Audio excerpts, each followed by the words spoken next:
The state of Arizona is using shipping containers stacked too high to fill in gaps totaling about 3,000 feet in the southern border wall. Congressman Andy Biggs, what do you make of this homegrown effort by your state to finish the border wall, sir?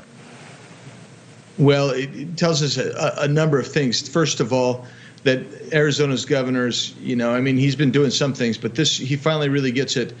Arizona is right at the center point, the point of the spear for what's happening with illegal border crossings.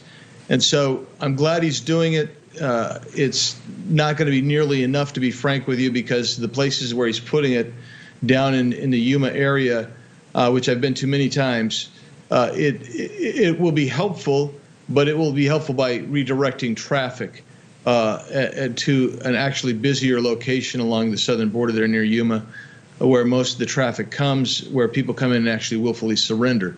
So does it not seem strange to you, though, that a state like Arizona is having to take border security into its own hands? It seems like that has traditionally been a responsibility of the federal government.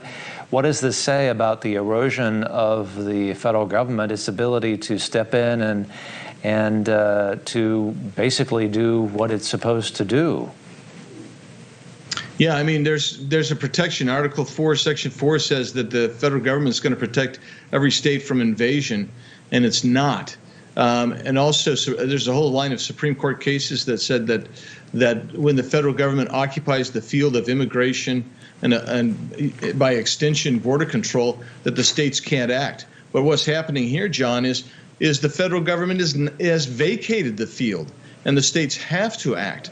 And it says here that the federal government, having to see states like Texas and Arizona defend themselves, if you will, and I think that's a valid term to use, defend themselves against this onslaught of illegal invasion. It says that the federal government has basically abdicated its constitutional duty. Mr. Mayorkas, Secretary Mayorkas, is basically calling the shots, implementing the Biden administration policy. I think you have talked about his impeachment. Is this something that, should the Republicans take the House, that would be imminent, do you think, an impeachment effort of Secretary Mayorkas? I think you have been agitating for that even now with the Democrats in control of the Congress. What is your sense of how that might play out if the Republicans take the Congress in November, take the House?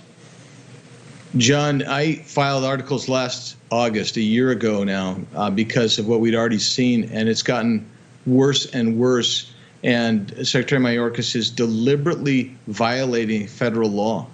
That's lawlessness. That is those are impeachable offenses in my mind. And I think that when we retake the House, many of my colleagues, if not most of the Republican colleagues, agree that he should be one of the very first to be under this scrutiny. And I hope that that's the case, because you cannot have someone who's sworn to do to protect the Constitution against enemies, foreign and domestic, and then turn into that enemy himself, where he's deliberately violating his constitutional duties. And we just talked about that. But I mean, this indicates to me that he needs to be removed from office.